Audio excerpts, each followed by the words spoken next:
बिस्मिल्लाहिर्रहमानिर्रहीम लैसल बिर्रा अन तवल्लु वजूहकुम क़िबलल मशरिक़ी वल मग़रिबी वलाकिन्नल बिर्रा मन आमना बिल्लाहि वल यौमिल आखिर वल मलाइकति वल किताबि वन नबिय्यीन व आतल माला अला हुब्बिही ज़विल क़ुर्बा वल यतामा वल मसाकीन वब्न सबील वस्साइलीन फिर रकाब व अकामत सलाता व आतत ज़काता वल मुफ़ून बि अहदिम इज़ा आहदू वस्साबिरीन फिल बअसाई वद्दर्राई वहीनल बास उलाइकल लज़ीना सदकू व उलाइकल Those who believe in God are those who are on the side of good and not evil. Excellencies, ladies and gentlemen, Assalamu alaikum and a very good morning. I wish to congratulate Her Excellency Annalena Baerbock on assuming the presidency of the 80th session of the United Nations General Assembly.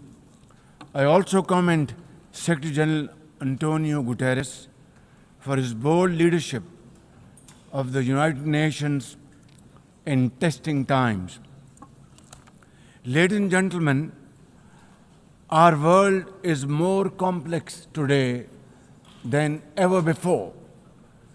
Conflicts are intensifying, international law is being brazenly violated, humanitarian crises are multiplying, terrorism remains a potent threat, disinformation and fake news undermine trust, climate change threatens our very survival, and more so countries like Pakistan. Today, multilateralism is no more an option, it is need of the hour. Excellencies, Pakistan's foreign policy, guided by the vision of Quaid-e-Azam Muhammad Ali Jinnah, is based on peace, mutual respect and cooperation. We believe in the peaceful settlement of disputes through dialogue and diplomacy. Last year, from this very podium, I had warned that Pakistan would act most decisively against any external aggression. Those words of mine proved true. I hope it didn't. But then that is destiny. When in May this year, my country confronted unprovoked aggression from our eastern front, the enemy came shrouded in arrogance. We sent them back in humiliation, delivering our bloody nose. Excellencies, India sought to extract political gains from a human tragedy by spurning my sincere offer of an independent international investigation into the Pahalgam incident. Instead, it attacked our cities and targeted our innocent civilians. When our territorial integrity and national security were violated, our response was in accordance with the right of self-defense under Article 51 of United Nations Charter. Our valiant armed forces, under the stellar leadership of Field Marshal Syed Asim Munir, mounted an operation of stunning professionalism, bravery and acumen, repulsing the enemy's attack under Air Chief Marshal Zahir Babar Sidhu. Our falcons took flight and etched their answer across the skies, resulting in 7 of the Indian jets turned to scrap and dust. A decisive response.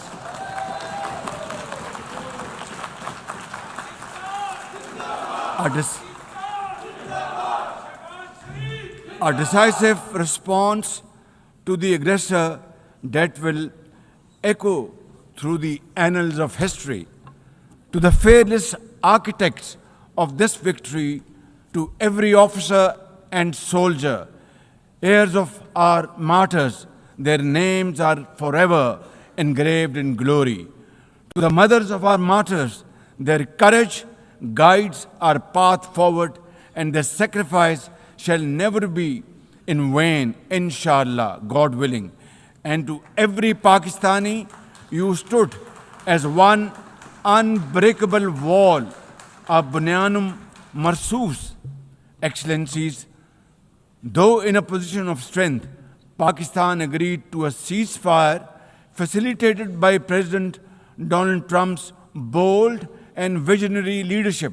We express our deep appreciation to him and his team for their active role in bringing about the ceasefire. President Trump's efforts for peace helped avert a more threatening war in South Asia. Had he not intervened timely and decisively, the consequences of a full-fledged war would have been catastrophic. Who would have lived to tell what happened? And therefore, in recognition of President Trump's wonderful and outstanding contribution to promote peace in our part of the world, Pakistan nominated him for Nobel Peace Prize. And I think this is the least we could do for his love for peace. And I think truly he's a man of peace. Ladies and gentlemen, we're also grateful to our friends and partners, including China, Turkey, Saudi Arabia, Qatar, Azerbaijan, Iran, UAE, and of course, UN Secretary General for extending their diplomatic support to Pakistan at this crucial time. Excellencies, we have won the war, and now we seek to win peace in our part of the world. And this is my most sincere and serious offer before this August Assembly of the World Nations. Pakistan stands ready for a composite, comprehensive, and result-oriented dialogue with India on all outstanding issues. South Asia requires, ladies and gentlemen, proactive rather than provocative leadership. India's unilateral and illegal attempt to hold the Indus Water Treaty in abeyance defies the provisions of the treaty itself, as well as the norms of international law. Pakistan has made it abundantly clear, and let there be no doubt once again in anybody's mind, as I said last year in this hall, from this podium, we will definitely and ardently defend, inshallah, the inseparable right of our 240 million people on these waters. To us, any violation of this Indus Treaty represents an act of war. Ladies and gentlemen, through this august House, I wish to assure the Kashmiri people that I stand with them. The people of Pakistan stand with them. And one day soon, inshallah, India's tyranny in Kashmir will come to a grinding halt. Kashmir will gain its fundamental right to self-determination through an impartial plebiscite under the auspices of this very organization, United Nations. Excellencies, the plight of the Palestinian people is one of the most heart-wrenching tragedies of our times. This prolonged injustice is a stain on the global conscience and our collective moral failure. For nearly 80 years, the Palestinians have courageously endured Israel's brutal occupation of their homeland in the West Bank. Each passing day brings new brutality, illegal settlers who terrorize and kill with impunity, and nobody can challenge them and question them. And in Gaza, Israel's genocidal onslaught has unleashed unspeakable terror upon women and children in a manner we have not witnessed in annals of history. In blind pursuit of its nefarious goals, the Israeli leadership has unleashed a shameful campaign against the innocent Palestinians, which history will always remember as one of its darkest chapters. But speak we must, Madam President, we must speak and speak loud and clear. Our words are too little, too late for Hind Rajab, a child, nay, a little baby. We have all heard her trembling voice on that phone call, which little Hind made as she struggled to stay alive under Israeli onslaught and atrocities. Can you imagine that little girl, Hind Rajab, as if she was our daughter? Can you imagine not having the compassion to spare her life? My agony and the agony of the entire Muslim Ummah, indeed, I think, the agony of all the nations on the planet is that we failed Hind Rajab, and she will not forgive us in this world and the world hereafter. As they say, ladies and gentlemen, the smallest coffins are the heaviest to carry. I, for one, would know, for I too carried the tiny coffin of a 7-year-old Irtiza Abbas during the recent confrontation with India. He was only 6 years old. Therefore, we cannot and we must not fail these children of Gaza or any child anywhere in the world. We must find a path to a ceasefire now and just now. Pakistan firmly supports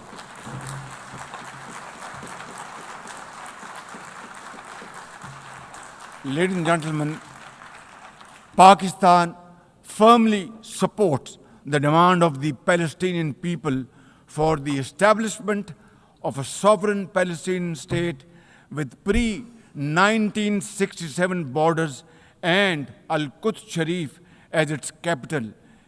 Palestine can no longer remain under Israeli shackles. It must be liberated, and liberated with full commitment and with full force.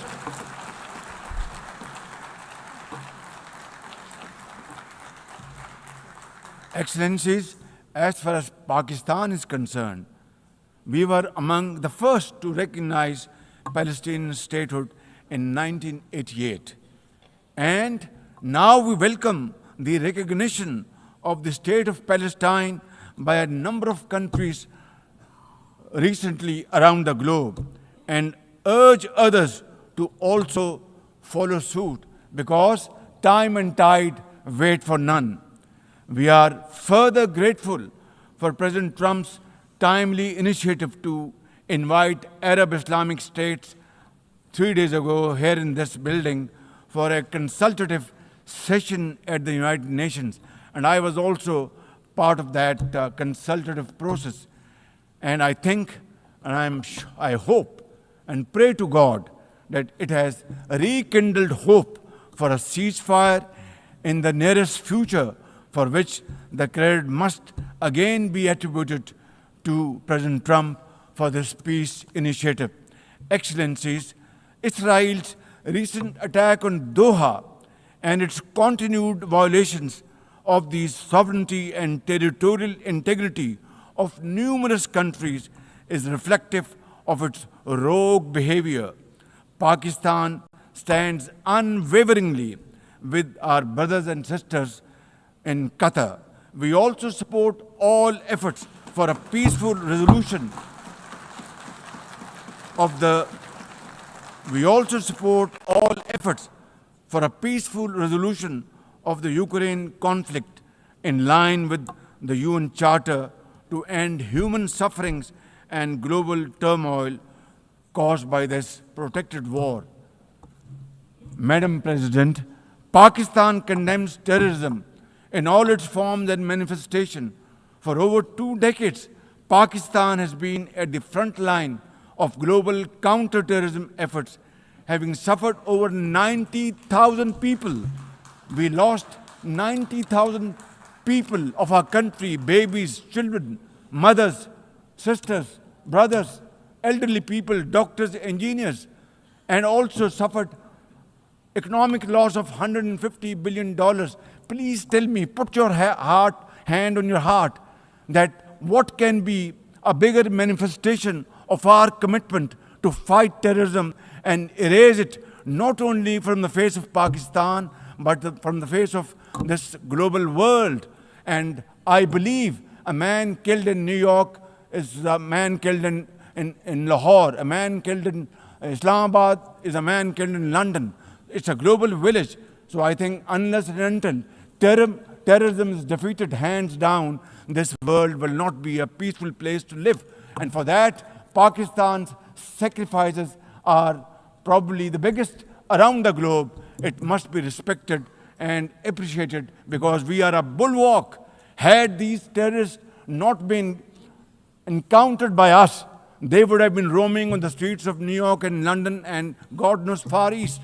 So I think this is our humble contribution, not only for the people of Pakistan, but the people all over the world.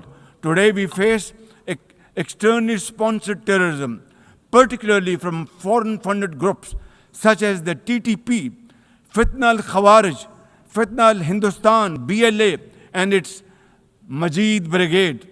Operating from Afghan soil, these groups are responsible for some of the most heinous attacks inside Pakistan, including the dastardly Jafar Express train incident earlier this year, the train was hijacked and 400 people were kept for days and weeks.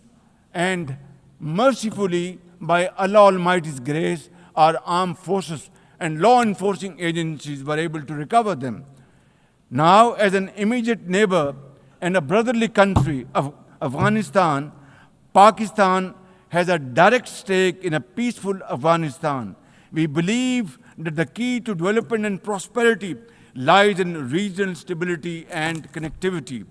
Pakistan continues to engage with all partners to extend humanitarian assistance, promote economic recovery, and encourage inclusive political framework in Afghanistan.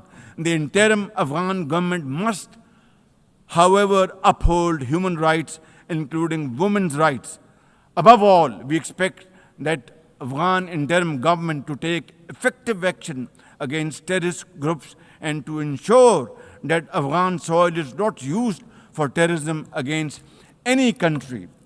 Ladies and gentlemen, there must be no space for hate speech, discrimination or violence against any person or against any religion. Hate-driven ideologies such as India's Hindutva-driven extremism pose a danger to the entire world.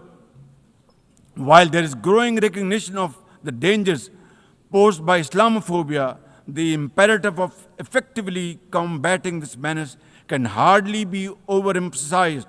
Pakistan welcomes the appointment of a UN Special Envoy to combat this scourge. Ladies and gentlemen, while we are confronted with the climate crisis, it demands the most urgent collective action. In 2022, Pakistan faced massive floods of humongous proportions that caused huge losses amounting to $34 billion and many valuable lives lost. This year again, we are dealing with another mega flood with thousands of villages washed away from the face of the earth, millions of people displaced, more than 1,000 killed, and billions of dollars of crop, livestock, and property washed away, lost to flood waters.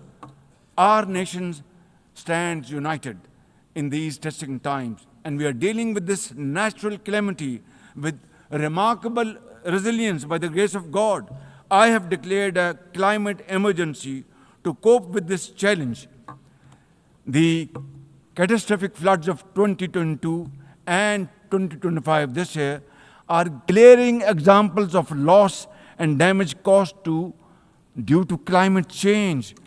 Pakistan, to the contrary, my honorable guests in this hall and through the cameras around the globe, Pakistan contributes less than 1% of global emissions annually, yet it continues to face the relentless brunt and muddy waves of climate change. And then we are told to borrow loans and add on to our debt, huge debt pillars we have over the period of time. This is not fairness. This is not equality. This is not justice. This is not fair play. How can you expect a country which is a developing country facing humongous flood challenges every year due to climate change and no fault of ours, and yet we are told to borrow more loans? I think borrowing loan would be destroying your economy. We will be better off than not borrowing loan and standing on our own feet, working hard, tirelessly, blood and sweat, and we will, inshallah, make Pakistan a great country, inshallah. Ladies and gentlemen, while we deal with climate change, I bear good tidings on the domestic economic front. Socio-economic development and the welfare of our people are among my government's foremost priorities. We have successfully implemented deep-rooted structural macroeconomic reforms, modernized and broadened our taxation system, intensified efforts to mobilize productive investment, and embraced digitization, AI, and crypto as the tools of the future. Strategic partnerships, including our all-weather cooperation with China through the China-Pakistan Economic Corridor under President Xi Jinping's landmark Belt and Road Initiative, are contributors to our progress as I speak. I admire the vision and foresight of President Xi Jinping, whose recently launched Global Governance Initiative, along with other global initiatives, offers a comprehensive framework for a more just, fair, and inclusive development. Excellencies, as a non-permanent member of the UN Security Council, Pakistan is playing its constructive role in conflict prevention.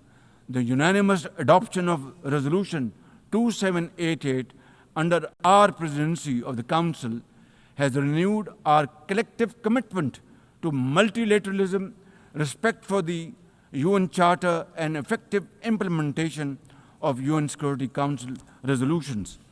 Excellencies, at the end, let me assure you that Pakistan will always stand for peace, justice, and development, for a revitalized United Nations, and for cooperative and multilateralism that is fair and inclusive and delivers for all. Therefore, let this 80th anniversary not simply commemorate history, let us make history and chart a future for the next 80 years with these United Nations as enduring hope for global good. Let us truly strive to become better together. Thank you very much. United Nations, long live. God bless you.